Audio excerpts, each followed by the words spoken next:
Emmanuel Macron est un pragmatique. Faute de pouvoir séduire une figure écologiste de la stature de Nicolas Hulot, le chef de l'État s'est résigné à ce que son remaniement déçoive.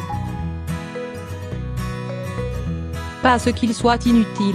À défaut de signal politique fort, Macron profite de l'occasion pour redistribuer les cartes au sein de la majorité, faire la courte échelle à ses fidèles et verrouiller l'Assemblée nationale. L'écosystème majoritaire va être bousculé, admet un député LREM. L'entrée au gouvernement avec le rang de ministre d'État de François de Rugy, jusque-là président de l'Assemblée nationale, sert le dessein élyséen. Entre le député de Loire-Atlantique et l'exécutif, la tension était devenue palpable ces dernières semaines.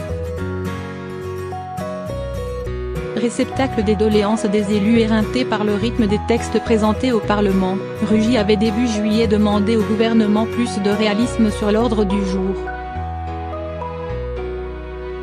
Et dévoilé son intention de ne plus contraindre les élus à siéger le week-end. À Matignon, comme à l'Élysée, la leçon passe mal. Quand, sur fond d'affaires Benalla, les incessants rappels au règlement brandis par l'opposition finissent par contraindre la majorité à suspendre l'examen de la révision constitutionnelle, le tandem exécutif épingle en coulisses le manque d'autorité du tenant du perchoir. Surtout, Macron se méfie. Il n'ignore pas les réticences de Rugy vis-à-vis de sa réforme emblématique. Le président de l'Assemblée n'était-il pas monté au créneau pour s'opposer à la restriction du dépôt d'amendements? De quoi faire craindre à l'exécutif d'autres passes d'armes en cas de réinscription à l'agenda parlementaire d'un texte qui, aux yeux des experts, affaiblit plus qu'il ne renforce les pouvoirs du Parlement. En obtenant de Rugy qu'il libère le perchoir, le chef de l'État favorise la montée en grade d'un de ses très proches, le président du groupe majoritaire, Richard Ferrand.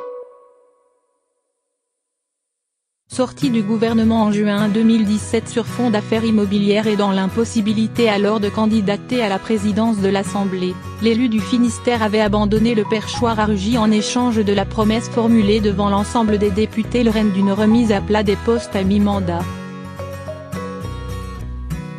Un engagement qu'une fois élu, l'ancien DLV s'était empressé d'oublier. Au risque d'être isolé. Rugy parti, la voie est libre.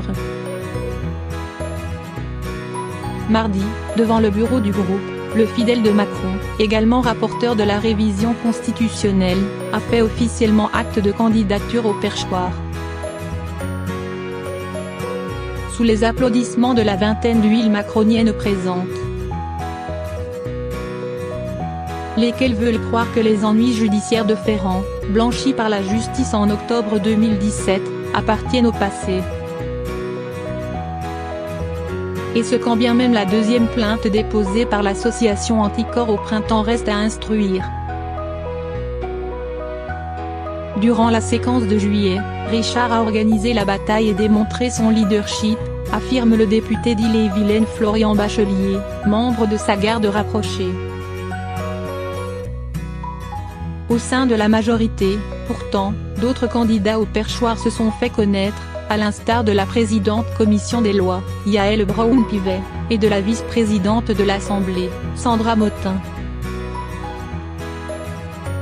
Durant leur journée parlementaire des 10 et 11 septembre, les députés LREM départageront ses ambitions. Mais, au sein de la majorité, le résultat du scrutin ne fait guère de doute et s'imposera à tous lors du vote officiel dans l'hémicycle, le 12 septembre. Même la succession de Ferrand à la tête du groupe semble actée en haut lieu. Défenseur infatigable des réformes macroniennes, le député de Paris Gilles Legendre est pressenti pour prendre la relève.